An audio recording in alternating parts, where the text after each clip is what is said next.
परम साम्य संपत्ति अत्र विहिता अस्ति। इस परम साम्य को ही क्या कहा है? संपत्ति। इसी को संपत्ति कहा है।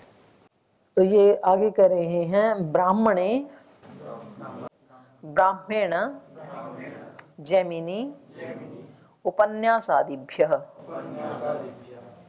तो कह रहे उस ब्रह्म में, ब्रह्म से अधिकृत होकर के, वो जो मुक्त आत्मा है जो ब्रह्म धर्म से अवस्थित होकर के रह रहा है, तो ब्राह्मण जैमिनी उपन्यासादिभ्य माने दृष्टांत आदि से उपपादित किया जा रहा है इसको।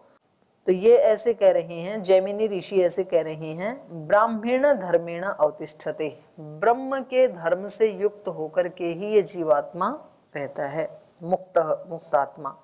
इति जैमिनी आचार्य मन्यते, ऐसा जैमिनी आचार्य मानते हैं। क्यों मानते हैं?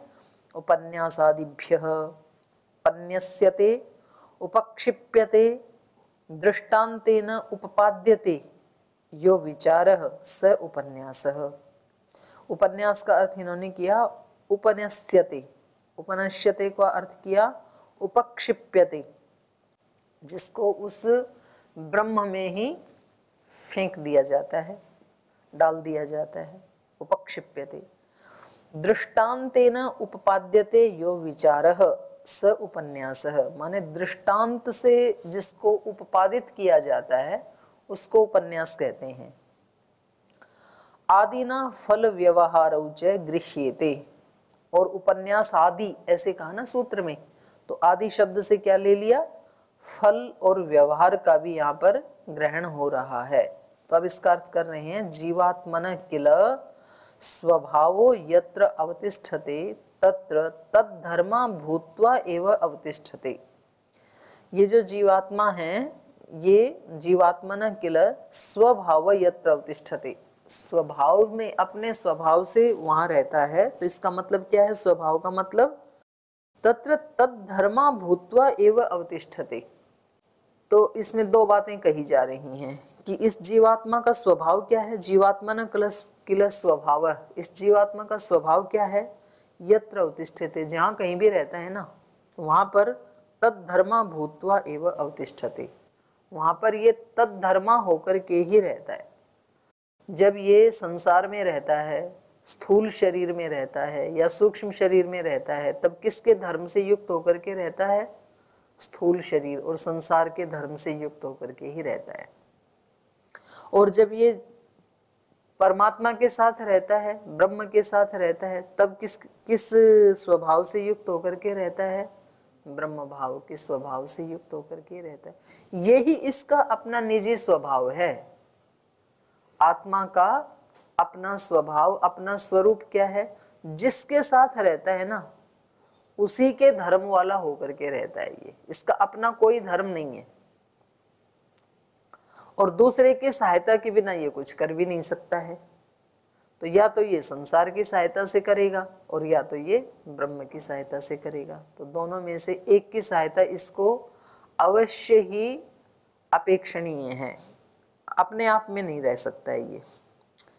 तो उसी को कह रहे हैं कि ये जीवात्मा का ये स्वभाव है। जीवात्मा ने किल स्वभावो यत्र अवतिष्ठते तत्र तद्धर्मा भूत्वा एव अवतिष्ठते, तद्धर्मा होकर के रहता है जहाँ भी रहता है। पृथ्वीलोक में रहता है तो पार्थिवम शरीरम अवाप्य अवतिष्ठते। यदि पृथ्वीलोक में रहता है तो कैसे शरीर वाला होकर के रहता है? पार्थिव शरीर वाला होकर के रहता है। जैसे हम सब आत्माएं पार्थिव शरीर से युक्त होकर के रह रहे हैं यहाँ पृथ्वीलोक में। और यदि अग्निलोक में रहता है तो आग्नेयेन शरीरेण धर्मेण वा अवतिष्ठते, जो आग्नेय शरीर हैं उनके धर्म से युक्त होकर के रहता है। फिर तद्वत, वैसे ही और ऐसे ही वायु आदि लोकों का भी सबका ले लेना चाहिए। जैसे जहां रहेगा उसके धर्म से युक्त होकर के रहता है, ऐसा इसका स्वभाव है। तद्वत, वैसे ही ब्रह्मणि स मुक्तः सन ब्राह्मण धर्मेण अवतिष्ठते, जब ये ब्रह्म में रहता है मुक्त होकर के, मुक्तः सन मुक्त होकर के, स ब्रह्मणि अवतिष्ठते तदा ब्राह्मण धर्मेण अवतिष्ठते, तब ब्रह्म के धर्म से युक्त होकर के रहता है, जब मुक्त अवस्था में रहता है तो ब्रह्म के साथ। फलम च मुक्तो ब्राह्मेण एव धर्मेण, ये जो मुक्त आत्मा है ये किसी फल को भी प्राप्त करता है ना। फल मतलब यहाँ क्या, फल मतलब मोक्ष का आनंद। संसार में फल का मतलब क्या, सुख दुख। तो ये सुख दुख किसके माध्यम से प्राप्त करेगा, जिस शरीर के साथ रह रहा है उसके धर्म से युक्त होकर के।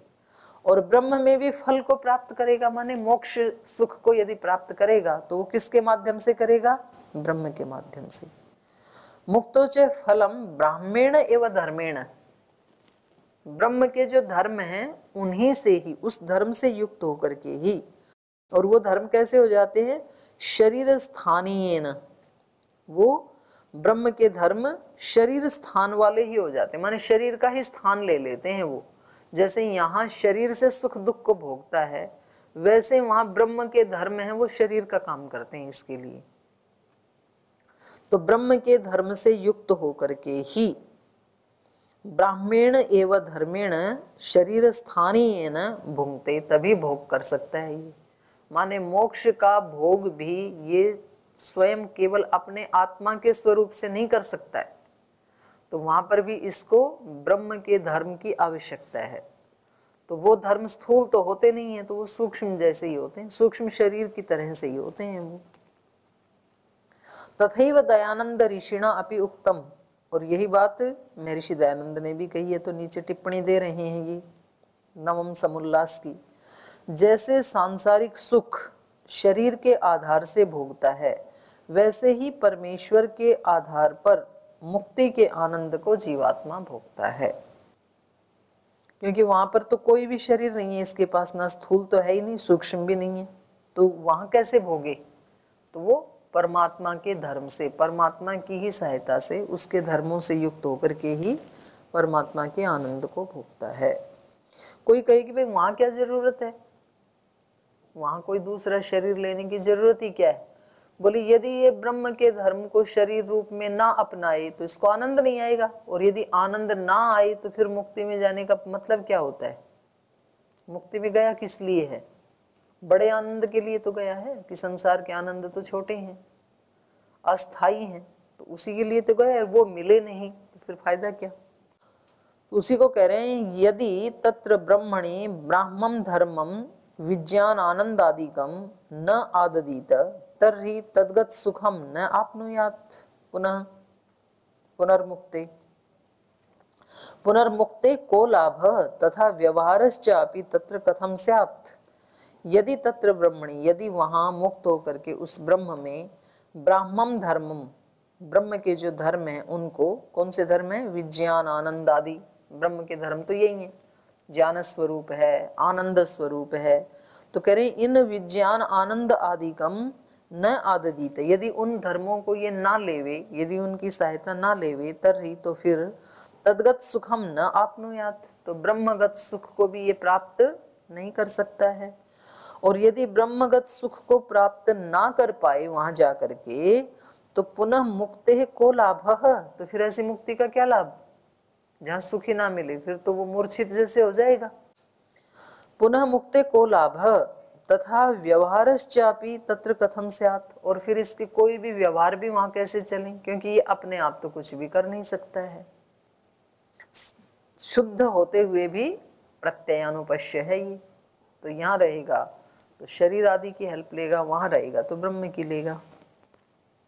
मुक्तः सन स्यात् अव्याहत गतिकः तत्र कामचारी च भवति भवति ही तदानीम स सत्य कामः सत्य संकल्पः। सत्य कामः सत्य संकल्पः, ये छांदोग्योपनिषद का दे रहे हैं प्रमाण। मुक्तः सन, कह रहे हैं ये मुक्त होता हुआ, स्यात् अव्याहत गतिकः, इसकी अभी तो हमारी गति क्या है, व्याहत गति है हमारी। दीवार के पास जाएंगे तो दीवार लौटा देगी हमें, दीवार के अंदर नहीं जा सकते हैं, तो आत्मा की गति व्याहत है। और उस समय क्या हो जाती है, अव्याहत गति का कोई रोक टोक नहीं है। भाई मुक्ति के आनंद का विशेषता क्या है, बोले उस समय ये कामचारी हो जाता है। कामचारी मतलब जो इसकी इच्छा होती है वहां ये जा सकता है, किसी भी लोकांतर में। अब देखो ना, आकाश में कितने सारे लोकांतर हमें दिखाई देते हैं, तो कभी हमारी इच्छा हो कि हम इस स्टार के ऊपर जाके देखें कि वहाँ कैसा जीवन है, बोले नहीं उसमें नहीं, ये ज़्यादा चमक रहा है, इस पर जा करके देखें। ये कभी इच्छा होती है सब पर जा करके देखें, तो जाएं कैसे? नहीं जा सकते हैं हम। तो हमारे पास व्याहत गति है, ना हम उड़ सकते हैं, और जो उड़ सकते हैं वो भी नहीं जा सकते क्योंकि उनकी पंखों में भी इतनी सामर्थ्य नहीं है। तो हमारी गतियां व्याहत हैं। लेकिन ये जहां भी जाना चाहे, जिसको भी, क्योंकि परमात्मा तो अनंत है, तो उस अनंत क्षेत्र में ये जहां भी जाना चाहे वहां पर इसकी अव्याहत गति होती है, कोई रोक टोक नहीं। तो ये ही मुक्ति का आनंद, स्वतंत्र हो जाता है ना। अभी तो हम तो स्वतंत्र नहीं है, कितनी कितनी तरह के बंधन, कुछ तो लोगों ने बांध रखे हैं, कुछ हमने खुद ही बांध रखे हैं। व्यक्ति खुद भी तो बांध के रखता है ना। भाई अब तो सन्यासी हो गई तो पता लगा कि आज श्वेत कपड़े पहनने का मन कर रहा है, तो बोले नहीं आज सफेद पहन लिए तो दूसरे क्या कहेंगे, तो सन्यासी हो गया तो फिर सफेद पहन लिया आज। तो ये बंधन किसकी तरफ से है? अपनी तरफ से भी है और दूसरे की तरफ से। दूसरे की तरफ से तो तब आएगा जब बाहर आए पहन करके श्वेत कटी वस्त्र, उससे पहले तो अंदर ही नहीं पहन सकता है, कमरे में ही। बोले नहीं ये नहीं पहन सकता हूँ क्योंकि अब तो संन्यास्त हो गए। तो ये बंधन किसका है? अपनी तरफ से लगाया हुआ। और संसार के कितने बंधन है, व्यक्ति कितने काम क्यों नहीं करता है, संसार के लोग क्या कहेंगे। और वैसे भी जिनके साथ रहते हैं तो आचार्य को शिष्यों का बंधन, शिष्यों को आचार्य का बंधन, बॉस को एम्प्लॉइज का बंधन, एम्प्लॉइज को बॉस का बंधन, पति पत्नी को एक दूसरे का बंधन, माता पिता बच्चों को एक दूसरे का बंधन, अनेक अनेक बंधनों में बंधा हुआ है ये। लेकिन मुक्त आत्मा को कोई बंधन नहीं, उसको ईश्वर से भी परमिशन नहीं लेनी पड़ती कि मुझे वहाँ जाना है। नो परमिशन, नो इन्फॉर्मेशन, सूचना भी देने की जरूरत नहीं है वहाँ पर कि चलो भाई ब्रह्म में रहते हैं तो सूचित तो करके जाएं कि आज कौन से लोक में जा रहा हूँ।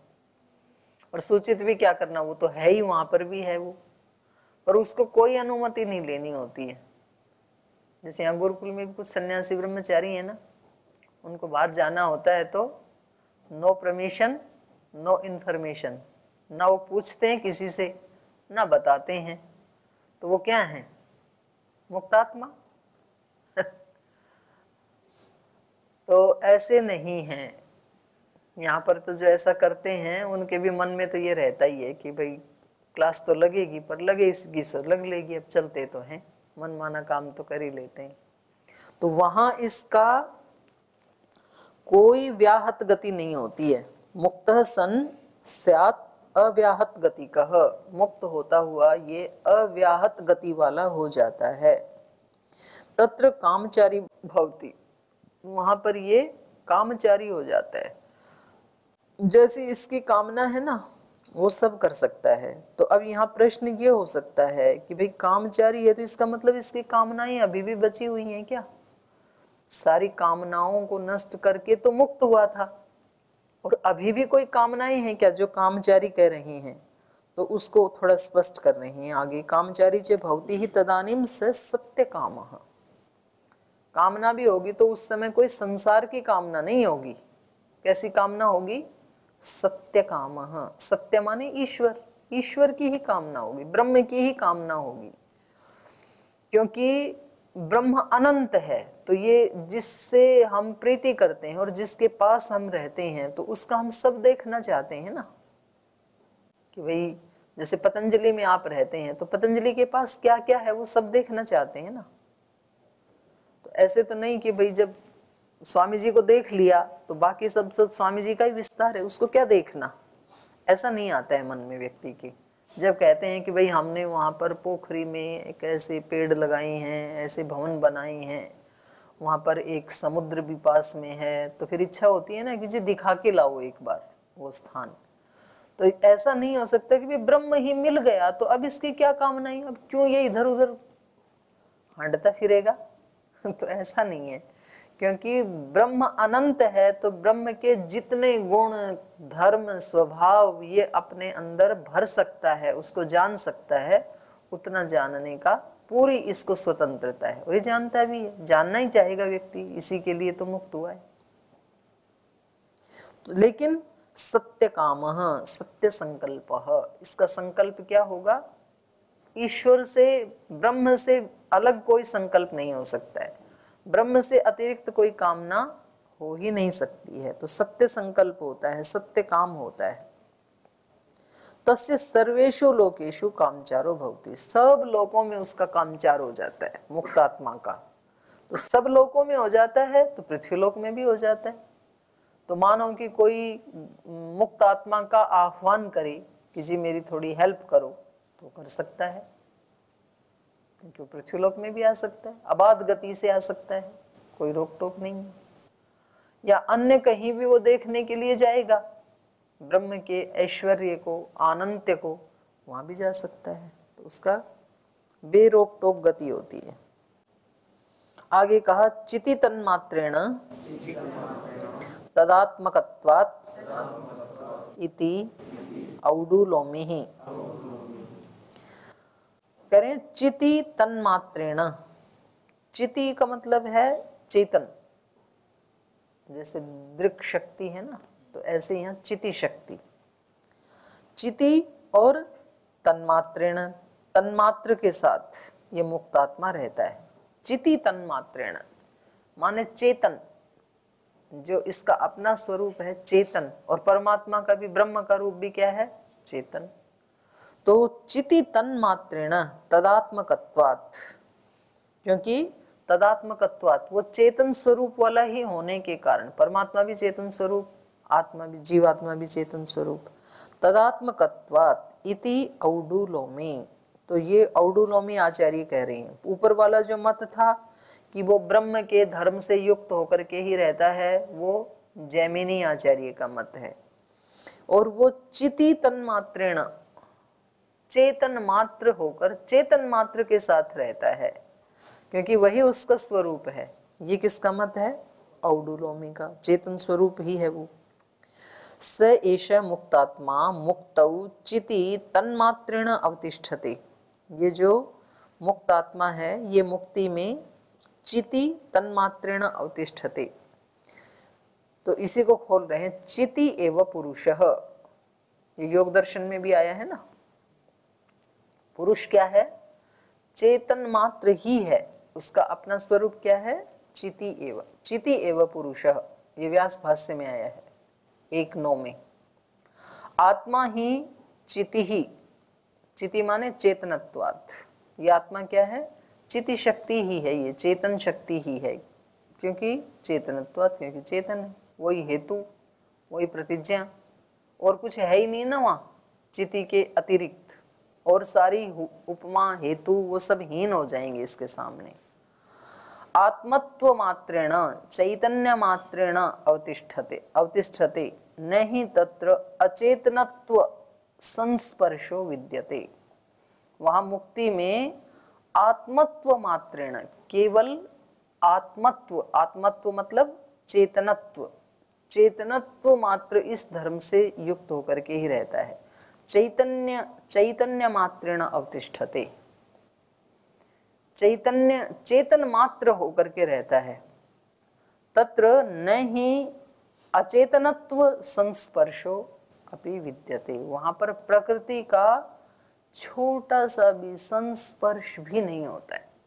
क्योंकि किसी के मन में ये आ सकता है कि भाई ये ब्रह्म धर्म से युक्त हो रहा है यदि, तो कुछ ऐसा सूक्ष्म शरीर जैसा ही कुछ तो इसके पास इंस्ट्रूमेंट है जिससे ये उसके गुण कर्म स्वभाव को, उसके मोक्ष के आनंद को अनुभव कर रहा है, तो कुछ थोड़ा बहुत तो सूक्ष्म शरीर जैसा इसके साथ रहता ही है ना, जो इससे अतिरिक्त है। तो बोले नहीं, वहां पर अचेतनत्व का तो संस्पर्श भी नहीं हो सकता है, एक कण के बराबर भी प्रकृति का तो वहां संस्पर्श नहीं होता है। विशुद्ध रूप से चेतनत्व के साथ ही रहता है, चेतनता के साथ ही रहता है। कुतः? तदात्मकत्वात्, क्योंकि उसका स्वरूप ही वही है, मात्र चेतन ही। तस्य चेतन स्वरूपत्वात्, चेतन स्वरूपो ही आत्मा, क्योंकि ये भी चेतन स्वरूप वाला है और चेतन स्वरूपो ही आत्मा, परमात्मा भी चेतन स्वरूप ही है। तदा स्वेन रूपेण अवतिष्ठते, तो कह रहे हैं तब मुक्ति अवस्था में ये स्वेन रूपेण है, अपने ही रूप से युक्त होकर के रहता है। तो उसके लिए ही यहाँ छांदोग्य उपनिषद में कहा परम ज्योति उपसंपद्य स्वेन रूपेण अभिनिष्पद्यते, उस परम ज्योति को प्राप्त करके स्वेन रूपेण अभिनिष्पद्यते, अपने ही स्वरूप से निष्पन्न हो जाता है। तो छांदोग्य उपनिषद में कहा उक्तम दयानंद ऋषिणापि, और महर्षि दयानंद ने भी इसके बारे में कहा सत्यार्थ प्रकाश में, तो नीचे दे रहे हैं ये टिप्पणी। स्वशक्ति से जीवात्मा मुक्ति में हो जाता है।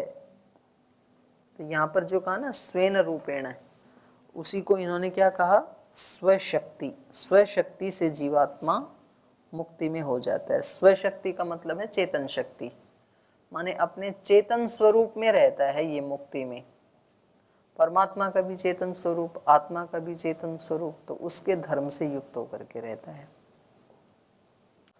तत्र तस्य चैतन्य रूपेण अवस्थानत्वात् औडुलोमी आचार्यो मन्यते, तो ये ऐसा आचार्य औडुलोमी मानते हैं कि वहाँ ये चेतन के साथ ही रहता है, चेतन होकर के ही रहता है, आत्मा चेतनः।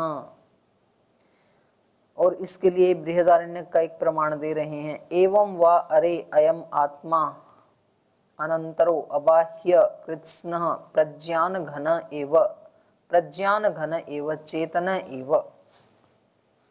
तो ये बृहदारण्यक का है। तो वहाँ पर ये समझा रहे हैं याज्ञवल्क्य इनको, मैत्रेयी को, अयम वा अरे अयम आत्मा, तो कह रहे हैं इस प्रकार से ये जो आत्मा है ये कैसा है, अनंतर अबाह्य, अनंतर अंदर नहीं है, अबाह्य बाहर नहीं है, तो जो अंदर भी नहीं बाहर भी नहीं, तो वो फिर है कि नहीं, जो ना बाहर है ना अंदर है, तो इसका मतलब वो व्यक्ति है ही नहीं गुरुकुल में। या तो गुरुकुल में यदि है तो या तो अंदर होना चाहिए या तो बाहर होना चाहिए, ना अंदर है ना बाहर है, इसका मतलब है ही नहीं, अनंतर अबाह्य।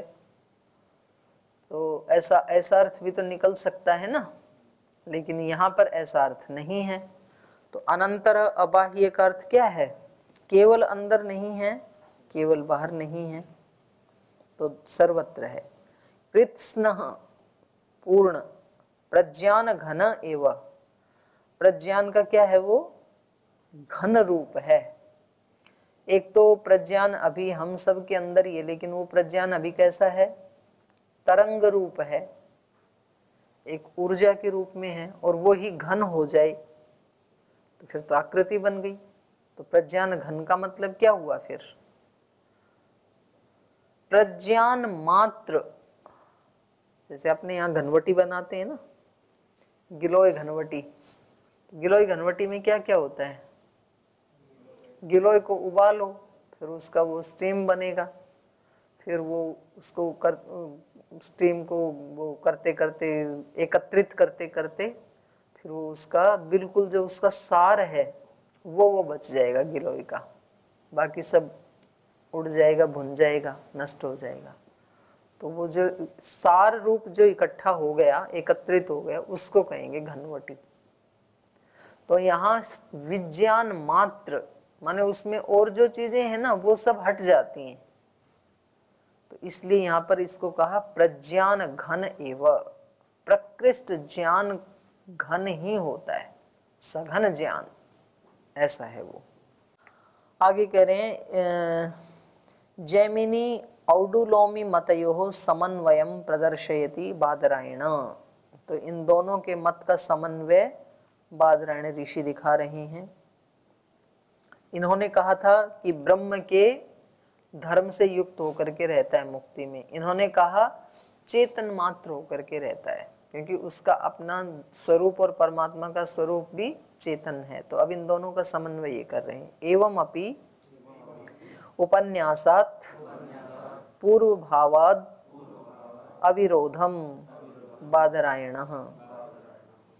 एवं अपि उपन्यासात्, बोले जो वो उदाहरण दिया था ना इसमें जैमिनी ऋषि ने, उपन्यास, उपन्यास मतलब भाई जहाँ रहता है ना उसके स्वभाव वाला होकर के रहता है, माने उसमें समझो कि ये उपक्षिप्त हो जाता है जिसके साथ रहता है उसमें।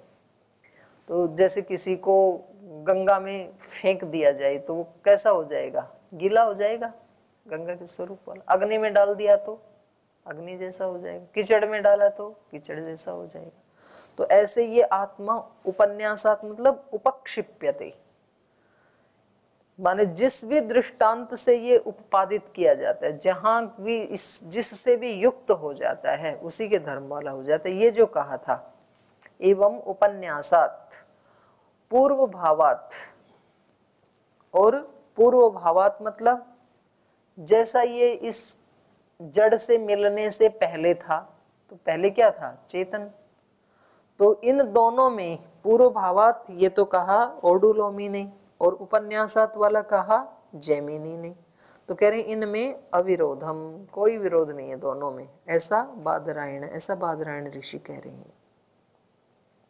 एवं अपि मुक्तात्मनः चिति मात्रतया अवस्थाने अपि, बोले ये जो मुक्त आत्मा है, मुक्तात्मनः चिति मात्रतया, चेतन गुण के साथ ही रहता है, केवल मात्र अवस्थाने अपि, उसमें भी पूर्व भावात, जो पूर्व वाला भाव था अर्थात जैमिनी ऋषि का पूर्व भावात चिति तन मात्रात पूर्वम निष्पद्यमानात ब्रह्म स्वरूपात जैमिनी मतात अविरोधम न विरोध मन्यते बादरायणः। इसमें दोनों में ये कोई विरोध नहीं मानते हैं। उपन्यासात उपयुक्त निगमनात्, उपन्यासात को क्या कहा, उपयुक्त निगमनात्, मत जैसे यथा अग्निम प्राप्य स्वर्णम अग्नेः तापेन तप्तम अपि भवति मलाद विमुक्तम च स्वरूपम उपलब्धे तथैव ब्रह्म नामकम परम ज्योति उपसंपद्य मुक्तात्मा ब्राह्मम रूपम आदत्ते। बोले जो इन्होंने कहा था, जैमिनी ऋषि ने कहा था उपन्यासात, इसका मतलब है उपयुक्त निगमनात्। उपयुक्त उदाहरण के द्वारा बताया था इन्होंने, यथा अग्निम प्राप्य, जैसे अग्नि को प्राप्त करके सोने को यदि अग्नि में डाल दें तो क्या होगा, स्वर्णम अग्नि तापेन तप्तम अपि, अग्नि के ताप से तप्त होते हुए भी भवति मलाद विमुक्तम च, मलों से तो मुक्त हो जाता है, लेकिन सोना तो अपने विशुद्ध रूप में सोना रहता ही है। स्वरूपम उपलब्धे, अपने स्वरूप को तो वो प्राप्त हो ही जाता है ना सोना। तथैव वैसे ही ब्रह्म नामकम परम ज्योति उपसंपद्य, ब्रह्म नामक जो परम ज्योति है उससे उसको प्राप्त करके मुक्त आत्मा ब्राह्मम रूपम आदत्ते, ब्रह्म रूप वाला ही हो जाता है। माने ये अग्नि में गिर के अग्नि रूप तो हो जाता है, लेकिन अपने रूप को भी नहीं छोड़ता है स्वर्ण। तो ऐसे ब्रह्म में गिर करके ब्रह्म रूप वाला तो हो जाता है, लेकिन जीवात्मा रूप भी इसका रहता ही है। प्राकृत संपर्काच्य विमुक्त, माने प्रकृति के साथ जो इसका संपर्क था ना उससे मुक्त हो जाता है, जैसे सोना मल से मुक्त हो जाता है। तो स्वकीयम चिति रूपम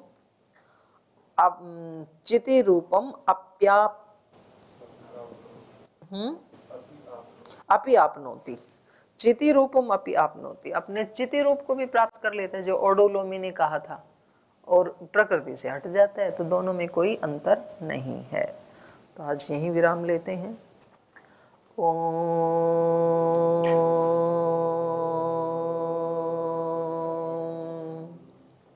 शांति शांति शांति।